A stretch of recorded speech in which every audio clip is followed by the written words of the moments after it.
Selamat siang Pak Afnal, perkenalkan kami dari kelompok FG02 dari kelas MPKT 01. Hari ini akan mempresentasikan PKMK kami yang berjudul Biodegradable Menstrual Pad menggunakan biopolimer kitosan komersial udang windu, Paneus monodon, dan gliserol tebu Saccharum officinarum L dengan nama produknya adalah Kiss by Me. Sebelumnya, perkenalkan nama saya Matthew dengan NPM 200652495 dan juga dengan teman-teman anggota kelompok saya, Ava, Aisyah, Amanda, Dava, Zarfan, dan Sekar. Pembalut merupakan kebutuhan utama wanita saat menstruasi setiap bulannya. Namun timbul sebuah permasalahan, yaitu tingginya jumlah sampah pembalut sekali pakai, di mana data statistik dari pengurus harian Yayasan Lembaga Konsumen Indonesia pada tahun 2010 menunjukkan bahwa terdapat 1,4 ton jumlah sampah pembalut sekali pakai setiap bulannya. Selain itu, pembalut sekali pakai bersifat undegradable, sehingga tidak ramah lingkungan, dan juga bahan pada pembalut sekali pakai menyebabkan iritasi dan berbahaya bagi kesehatan. Oleh karena itu, kami ingin membuat sebuah produk pembalut sekali pakai yang lebih ramah lingkungan dan juga aman, di mana kami memilih bahan dasarnya adalah kitosan udang windu atau Paneus monodon, yaitu turunan kitin yang mempunyai rumus kimia poli 2 amino 2 beta D glukosa, dan kami memilih bahan dasar ini dikarenakan dapat mengurangi jumlah limbah di lingkungan dengan konsep zero waste. Selain itu, kami juga memilih bahan dasar gliserol tebu atau Saccharum officinarum L, dikarenakan merupakan alkohol terhidrik dan juga bersifat hidrofolik, sehingga dapat bersifat biodegradable dan juga lebih aman untuk digunakan. Rumusan masalah yang kami miliki ada 3. Yang pertama adalah bagaimana proses pengolahan kitosan dari udang windu dan gliserol dari tebu sampai menjadi produk Kiss by Me. Kedua, bagaimana pengembangan Kiss by Me guna menarik minat konsumen. Dan yang terakhir adalah bagaimana cara pemasaran produk Kiss by Me.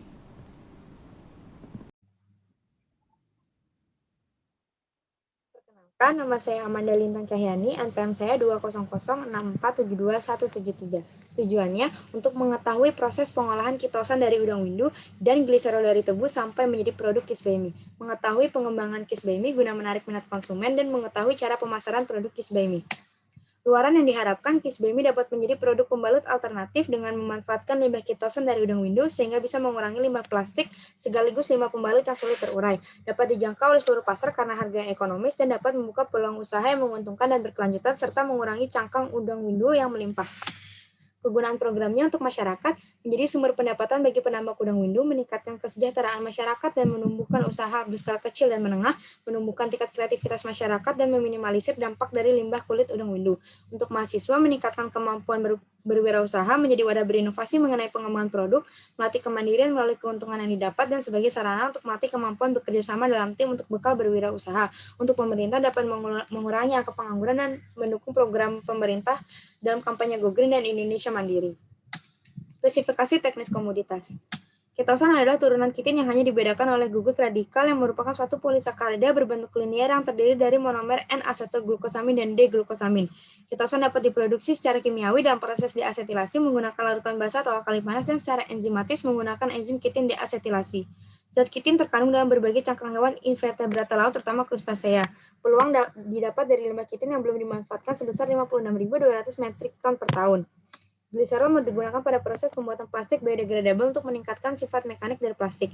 Tidak ada gliserol yang menguap dalam proses pembuatan plastik sehingga memudahkan proses mekanis dan menjaga produk dari penguapan dibanding produk plasticizer lainnya.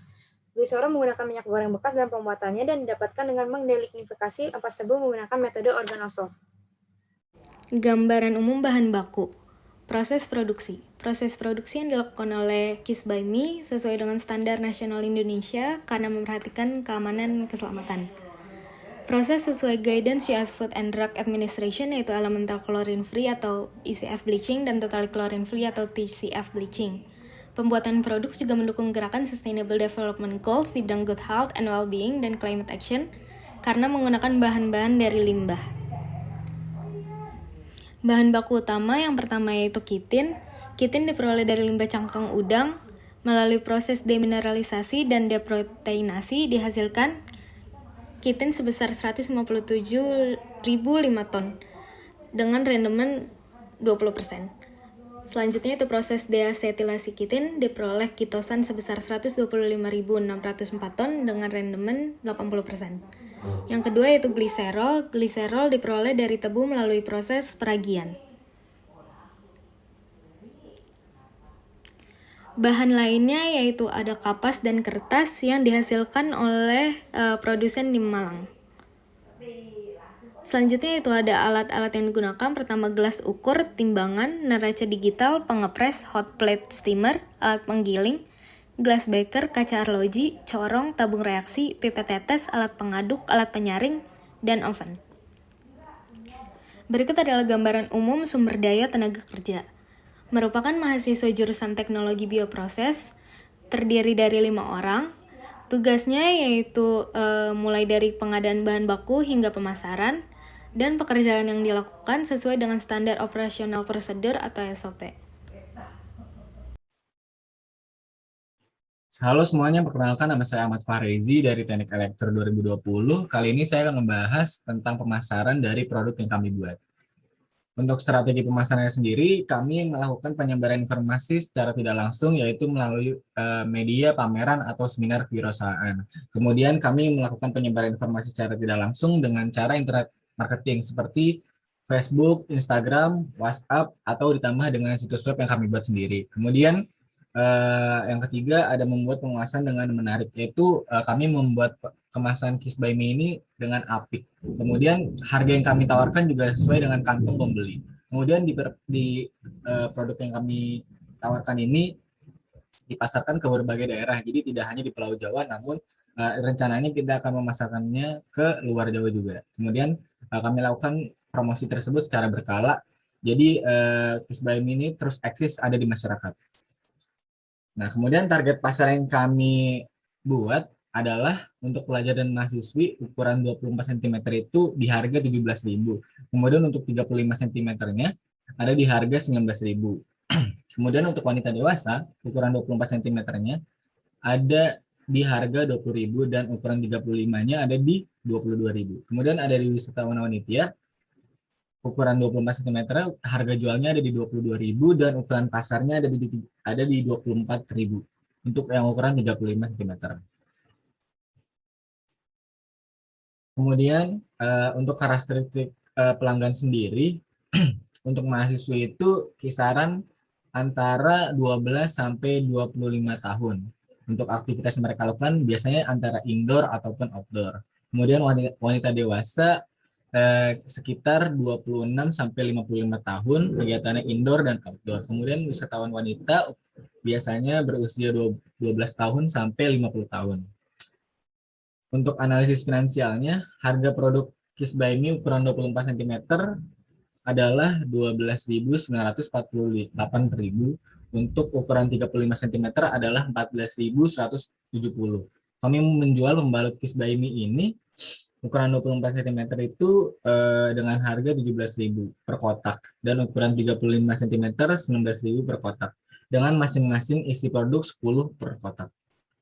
Hasil dari usaha penjualan ini, hasil dari penjualan 240 kotak pembalut ini sekali produksi adalah 4.080.000 dan 220 kotak pembalut ukuran 35 cm adalah 4.180.000. Dari pendapatan hasil usaha diperoleh keuntungan Kiss by Me ukuran 24 menghasilkan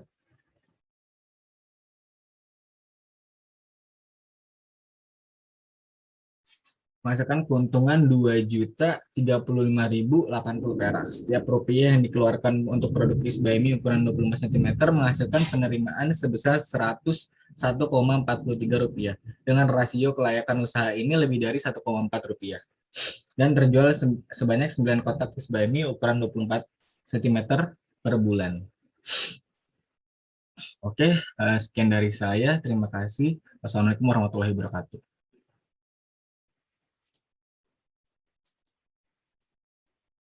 Baik, saya Davarizia Pratama dan saya akan menjelaskan mengenai metode pelaksanaan yang mana diawali dengan persiapan dan diakhiri dengan evaluasi kegiatan. Dapat dilihat dalam slide ini. Oke, pertama saya akan menjelaskan mengenai persiapan, di mana dibagi menjadi waktu dan tempat dan alat dan bahan. Di mana waktu dan tempat ini dilaksanakan selama 5 bulan dan diproduksi di laboratorium FTUI. Lalu alat dan bahan ini didapatkan dari toko bahan kimia, laboratorium, dan perabotan rumah tangga di Kota Depok. Secara rinci bisa dilihat di slide ini. Kemudian saya akan membahas mengenai pemantapan riset pasar, yang mana potensi dan peluang yang dapat diakses, tempat memiliki potensi untuk pemasaran produk Kiss by Me ini. Lalu melakukan survei pasar juga, dan dilakukan secara berlanjut sesuai dengan kebutuhan dari produk Kisbami.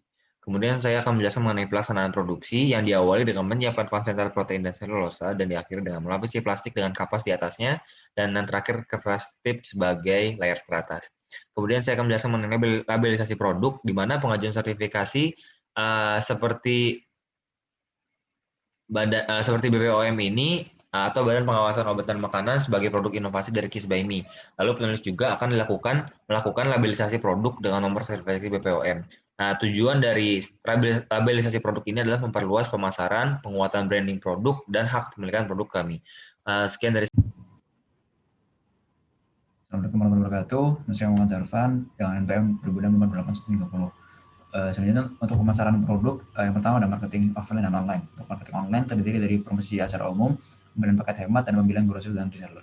Kemudian untuk marketing online terdiri dari promosi melalui Instagram, melalui Twitter, melalui mobile marketplace, dan melalui YouTuber. Kemudian untuk evaluasi kegiatan terdiri dari 3 aspek yang meliputi barang, yaitu testimoni pengguna melalui uji organoleptik yang merupakan penilaian terhadap bahan, daya resap, dan timbul tidaknya alergi. Kemudian kesimpulan akan didapatkan secara umum dan dilakukan perbaikan. Kemudian untuk evaluasi biaya produksi bertujuan untuk mengoptimalkan untung yang diperoleh dari hasil penjualan serta mengoptimalkan bahan yang digunakan agar tidak ada komponen yang terbuang sia-sia. Kemudian untuk penjualan dan pemasaran bertujuan untuk mengoptimalkan biaya promosi agar tidak memakan biaya yang terlalu tinggi. Sekian dari saya. Terima kasih. Assalamualaikum warahmatullahi wabarakatuh. Assalamualaikum warahmatullahi wabarakatuh. Perkenalkan, nama saya Aisyah Nurberina Putri Nawan dengan NPM 20065280055. Di sini saya akan menjelaskan mengenai bab 4. Sebab pertama adalah anggaran biaya. Jenis pengeluaran pertama adalah peralatan penunjang berupa mesin pres baler hidrolik dengan biaya 2 juta. Lalu untuk jenis pengeluaran yang kedua adalah bahan habis pakai dengan biaya 5.545.000. Dan yang ketiga adalah perjalanan dengan biaya 290.000. Dan yang terakhir adalah lain-lain sebesar 1.640.000. Kemudian total dari pengeluaran yang kami anggarkan adalah 9.475.000. Selanjutnya adalah jadwal kegiatan. Persiapan yang dibutuhkan adalah selama 4 minggu, yaitu dari minggu pertama bulan Januari sampai minggu keempat bulan Januari, pemantapan produk dari minggu keempat bulan Januari sampai minggu kedua bulan Februari, produksi dari minggu pertama bulan Februari sampai minggu kedua bulan Maret, labelisasi dari minggu kedua bulan Maret sampai minggu pertama bulan April, serta pemasaran produk serta evaluasi dilakukan di waktu yang bersamaan, yaitu dari minggu ketiga bulan Maret sampai minggu keempat bulan Mei. Kesimpulan yang pertama adalah efektivitas biopolimer dari kitosan kerang hijau dan zat gliserol tebu dapat digunakan sebagai biodegradable plasticizer pada menstrual pad. Lalu kesimpulan yang kedua, biopen merupakan biodegradable menstrual pad yang berperan sebagai jalan keluar atas permasalahan menumpuknya sampah, terutama komponen plastik pada pembalut sekali pakai. Sekian penjelasan dari kami. Wassalamualaikum warahmatullahi wabarakatuh.